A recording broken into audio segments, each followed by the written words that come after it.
It was the 14th of October, 1998, in the deep agricultural heart of Oakhaven County. When the machine simply stopped breathing, the sky was the color of bruised iron, heavy with the promise of an early autumn freeze, and out in the endless oceans of golden wheat, the combine sat dead in the mud. For 15 years, the farmers of this valley had a strange, unspoken tradition. Whenever a drive belt snapped under the brutal torque of harvest season, they didn't throw it away. In the dead of night, they would drive down a cracked asphalt road to the edge of town and quietly drop the severed, chewed-up pieces of rubber and canvas at the front door of a dusty, sagging workshop owned by a man named Arthur Pendleton. The next morning, as if by some quiet rural magic, they would find the belt sitting on the porch, spliced and stitched back together, ready to run again. But on this particular Tuesday, Arthur's porch was empty, not because he had stopped working, but because the biggest agricultural distributor in the state, a gleaming corporate giant known as Agri-Max, had suddenly locked its doors, filed for bankruptcy restructuring, and frozen all local inventory.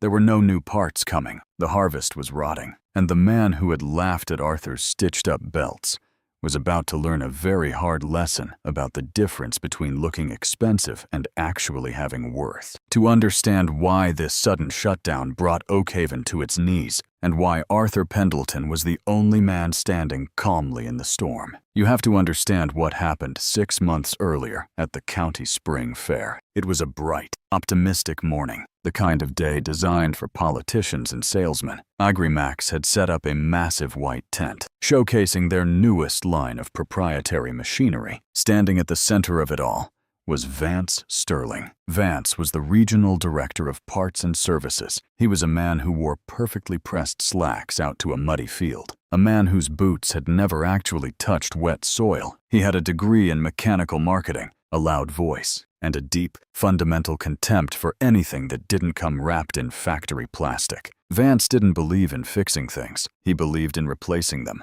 He believed in subscriptions, in locked warranties, in progress by forced obsolescence. Arthur Pendleton had gone to the fair that day just to buy a funnel cake for his neighbor's kid. Arthur was a man carved out of silence and old oak. He wore denim faded to the color of winter skies, and possessed hands that looked like they had been wrapped in heavy-duty sandpaper. He rarely spoke above a slow murmur, and when he did, he usually talked to tractors rather than the men who drove them. As Arthur walked past the Agri-Max tent, Vance Sterling spotted him. Vance had been losing minor replacement sales to Arthur's quiet porch repairs for years, and he saw a perfect opportunity for a public execution of the old ways. Vance stepped up to a microphone, calling Arthur out by name, his voice echoing over the PA system. The crowd of farmers gathered, murmuring, shifting uncomfortably. Vance reached under his display table and pulled out a snapped drive belt that Arthur had stitched together for a local dairy farmer the year before. Vance held it up like a diseased rat.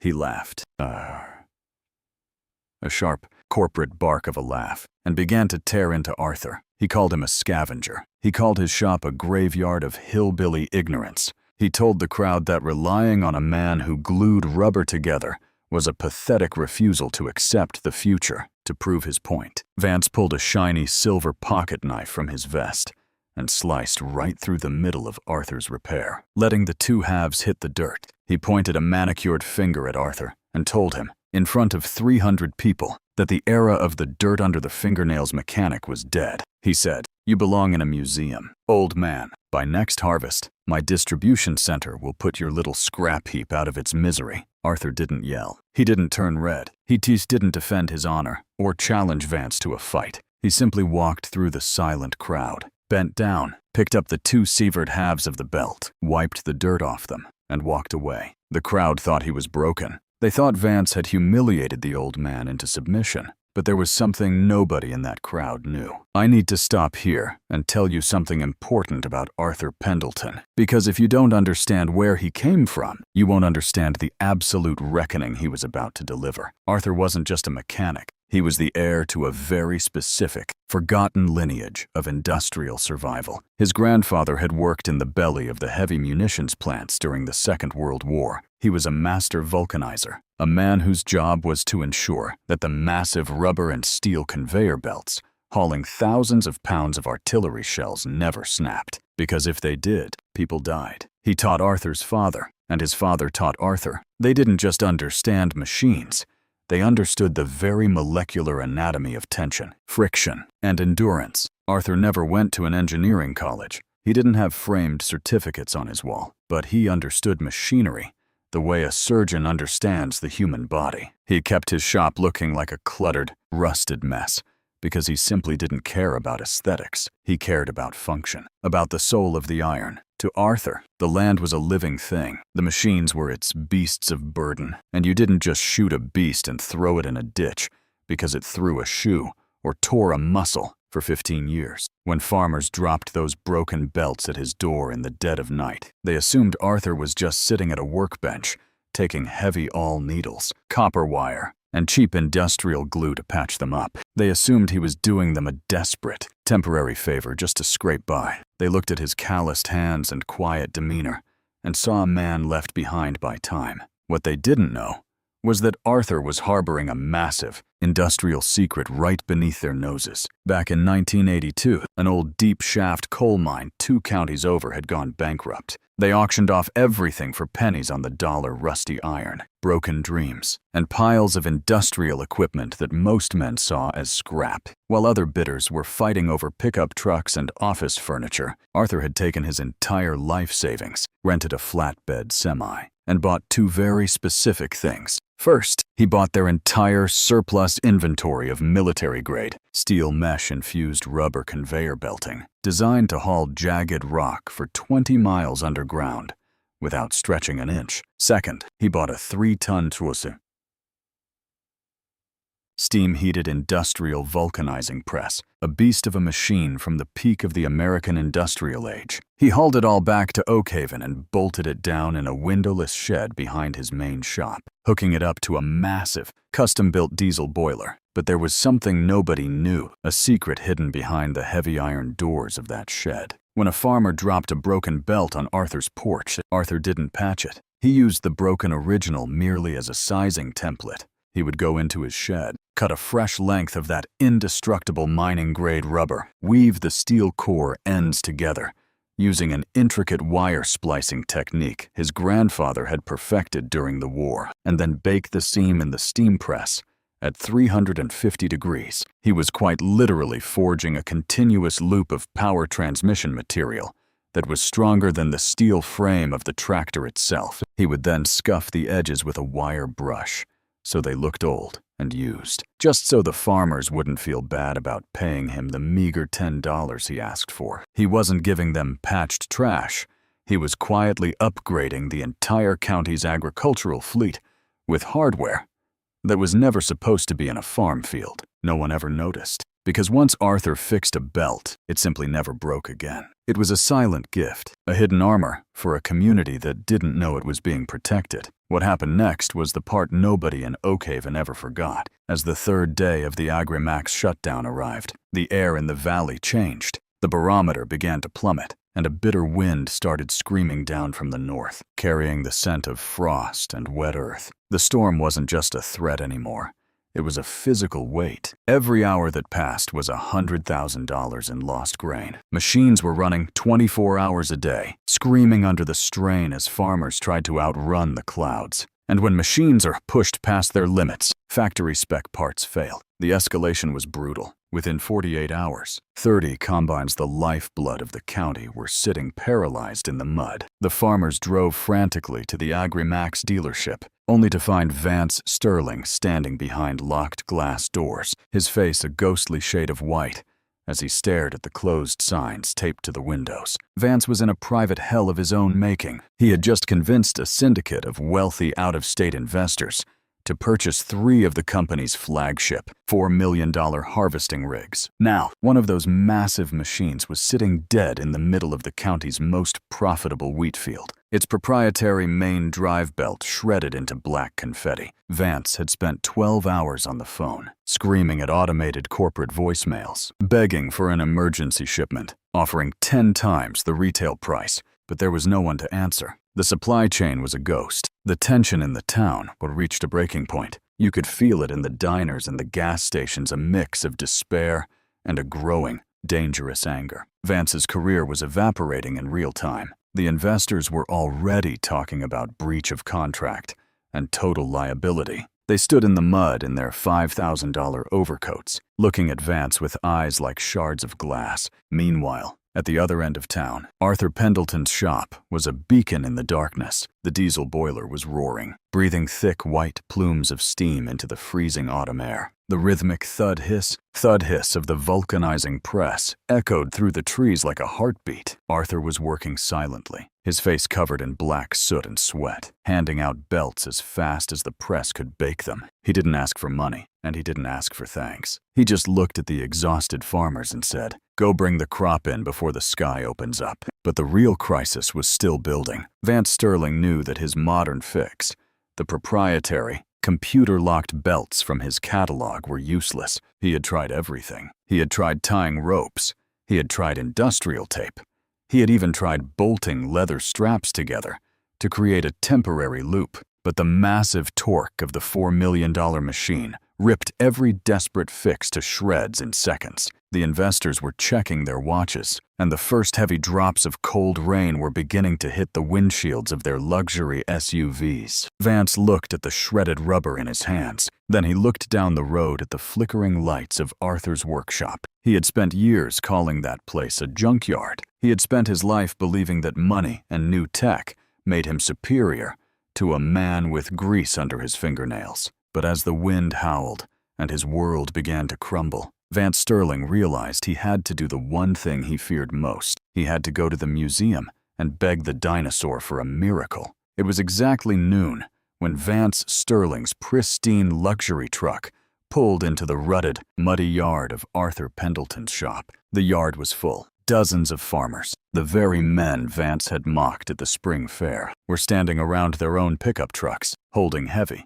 black rings of vulcanized rubber. When Vance stepped out of his cab, his expensive leather boots sinking immediately into the freezing mud, the conversation died. The silence in that yard was absolute. The only sound was the rhythmic, heavy breathing of the steam press in the back shed. Vance swallowed hard. He didn't have the PA system this time. He didn't have the corporate banner behind him. He was just a desperate, terrified man holding the shredded, useless pieces of his proprietary factory belt. He walked up to the porch, his hands shaking, and looked at Arthur, who had just emerged from the shed, wiping grease off his hands with an old rag. Vance's voice cracked as he held up the torn rubber and asked if Arthur could fix it. The crowd braced themselves. The farmers shifted their weight, waiting for the execution. They expected Arthur to laugh. They wanted Arthur to spit at Vance's feet, to tell him to wait for his corporate warehouse to open, to remind him of the pocket knife and the insults in front of the whole county. They wanted Arthur to crush the man who had tried to erase him. But what happened next is the reason people in this valley still say Arthur Pendleton's name with a quiet kind of reverence. Arthur looked at the shredded belt. He looked at Vance's pale, trembling face. Then Arthur looked out toward the northern horizon, where the storm clouds were gathering like a bruised, black fist. He reached out and took the broken pieces from Vance's hands. He didn't smile. He didn't gloat. He simply looked Vance in the eye and said, "The machine didn't do anything wrong, and the land needs harvesting." Arthur turned his back and walked into the windowless shed. He didn't come out for 45 minutes. Inside, he took his thickest, most resilient roll of deep mine conveyor rubber. He wove a custom, multi-strand steel cable core, locked it into the massive iron jaws of the vulcanizer, and filled the yard with the smell of hot rubber and ozone. When Arthur finally stepped back out onto the porch, he was holding a drive belt that looked like it belonged in the engine room of a battleship. It was immensely heavy, thick, black, and completely unbranded. He didn't hand it to Vance. Arthur walked right past him, climbed into his own battered, rusting pickup truck, and drove out toward the field, where the $4 million combine sat dead. Vance and the panicked investors followed closely behind in their SUVs. A crowd of locals had already gathered at the edge of the wheat field. Watching the sky darken, Arthur parked his truck, grabbed a massive wrench, and climbed up the side of the gleaming green giant. He navigated the complex, modern pulley system with the quiet grace of a man who understood the geometry of tension. He slipped the heavy black belt into place, adjusted the tension arm, and locked it down tight. Then he climbed down, wiped his hands on his jeans, and looked up at the cab where Vance was sitting. "Start it," Arthur said. Vance turned the key. The massive diesel engine coughed, shuddered, and roared to life. Vance reached for the engagement clutch. This is the moment nobody forgot. When a standard factory belt engages on a threshing cylinder of that size, there is always a loud, violent squeal, a moment of desperate slippage, as the rubber fights the sudden, brutal torque. But when Vance threw the clutch, there was no squeal. There was only a deep, subterranean thud. Arthur's belt bit into the steel pulleys with absolute, immovable authority. The massive threshing cylinder spun up instantly, roaring with a terrifying, flawless power. The entire frame of the combine shook, but the belt held perfectly, moving in a seamless, indestructible blur. The machine drove forward, plunging into the wheat, devouring it at full speed. The investors standing in the mud nodded in relief, completely unaware of the profound drama that had just unfolded, thinking their regional director had finally solved the supply issue. But the farmers standing at the edge of the field knew. They looked at the old mechanic in his faded denim, and a wave of quiet, absolute respect washed over them. Vance Sterling scrambled down from the moving combine as his hired driver took over. He ran over to Arthur, pulling a thick leather wallet from his coat, desperately pulling out $100 bills. He tried to shove the money into Arthur's chest. Arthur just looked at the cash, and then he looked at Vance. "I don't want your money, son," Arthur said, his voice low and steady. "I just want you to remember that everything new ain't necessarily better, and everything old ain't necessarily dead. Now get off my field. It's about to rain." Arthur got in his truck and drove away as the first heavy, freezing drops of water began to fall from the sky. The harvest was saved. The farmers of Oakhaven beat the storm by a matter of hours, and they did it entirely on the back of the belts, forged in a dusty back shed. The aftermath of that week quietly, but permanently reshaped the valley. Agri-Max was eventually bought out and dismantled by a larger conglomerate. But Vance Sterling didn't survive the transition. His mishandling of the crisis, the near loss of the massive investor contracts, and the complete evaporation of trust in the community led to his swift and quiet termination. He packed up his pristine truck a month later and drove out of Oakhaven, and nobody ever saw him again. Arthur Pendleton, on the other hand, didn't change a thing. He didn't become a millionaire. He didn't expand his shop. He didn't hire a marketing team, and he certainly didn't put up a flashy neon sign. He just kept opening his heavy wooden doors at 6 in the morning, brewing a pot of terrible black coffee, and listening to the hum of the engines out in the valley. But something fundamental had shifted in the soul of the town. The farmers never threw broken parts on his porch in the dead of night anymore. They didn't treat his work like a dirty little secret. They brought their machines to him in the broad daylight. They stood in his cluttered shop, took off their hats, and paid him exactly what his time and his genius were actually worth. There is a strange, pervasive arrogance in the modern world. We are taught from a very young age to worship the shiny, the sealed, and the proprietary. We are trained to look down on the patched, the worn, and the repaired. We make the fatal mistake of confusing a lack of polish with a lack of intelligence. But the earth doesn't care about marketing degrees. A muddy, freezing field doesn't care about corporate warranties or subscription models. When the pressure is absolute, when the storm is breaking, and everything you have worked for is on the line, survival doesn't depend on the loudest man in the room or the man who knows how to buy a replacement. It depends on the quiet, weathered hands of a man who knows exactly how things are put together, and more importantly, how to keep them from falling apart.